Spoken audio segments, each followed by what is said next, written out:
Halo teman-teman, kami dari kelompok 4, kelas 8B, SMP Regina Pacis, Surakarta. Halo, saya Garisa, absen 9, saya ketua dari kelompok 4. Saya Felicia, absen 7.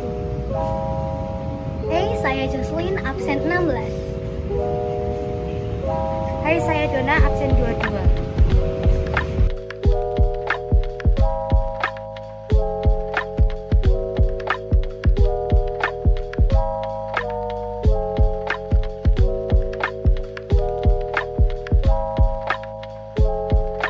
Kekayaan alam Indonesia adalah sumber daya alam yang berbentuk fisik. Tahu nggak kalian bahwa Indonesia sendiri adalah negara dengan banyak sumber daya alam? Hal ini karena letak geografis Indonesia yang diapit oleh 2 benua dan 2 samudra. Salah satu kekayaan sumber daya alam Indonesia adalah hutan. Hutan dapat memberikan banyak manfaat bagi ekonomi masyarakat yang tinggal di sekitarnya. Mereka dapat menjual hasil hutan sebagai sumber pendapatan ekonomi mereka, seperti kayu sebagai bahan kertas, serta papan dan sandang. Selain itu, ekosistem hutan juga dimanfaatkan sebagai habitat dan tempat berkembang biak flora dan fauna loh. Indonesia juga mendapat julukan karpet hijau serta zamrud khatulistiwa. Julukan itu dikarenakan Indonesia memiliki hutan yang sangat luas yang dijadikan sebagai paru-paru dunia.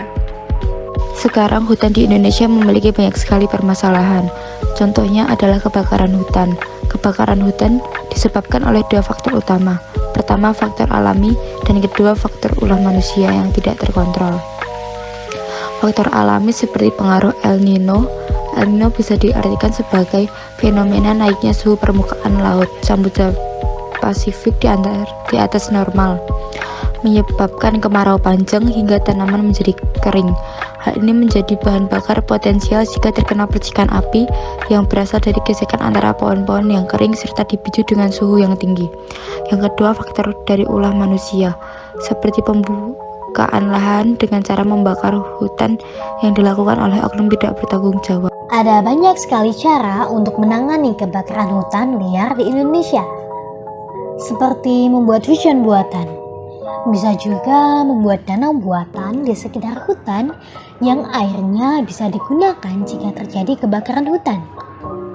Serta memberi sanksi atau hukuman bagi oknum yang tidak bertanggung jawab yang dengan sengaja membakar hutan sesuai dengan Undang-Undang Perhutanan, yakni Undang-Undang Nomor 11 Tahun 2020 tentang Cipta Kerja atau UU Cipta Kerja, yang mengubah Undang-Undang Nomor 32 Tahun 2009 tentang Perlindungan dan Pengelolaan Lingkungan Hidup atau UU PPLH.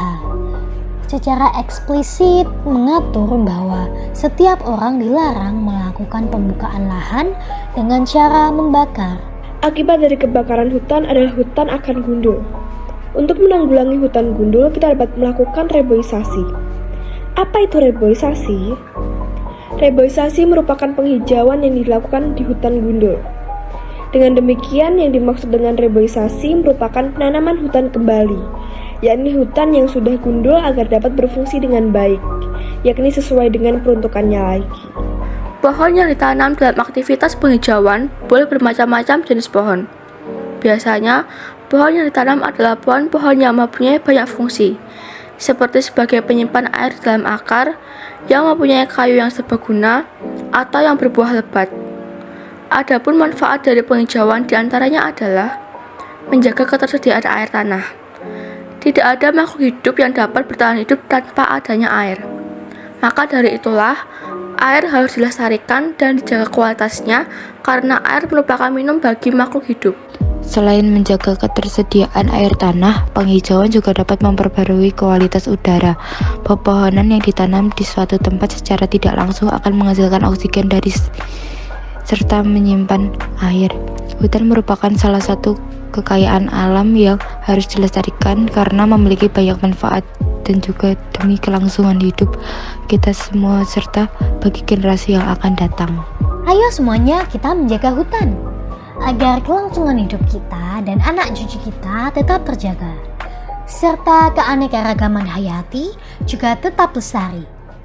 Dan juga julukan sebagai negara Zamrud Khatulistiwa tetap kita miliki.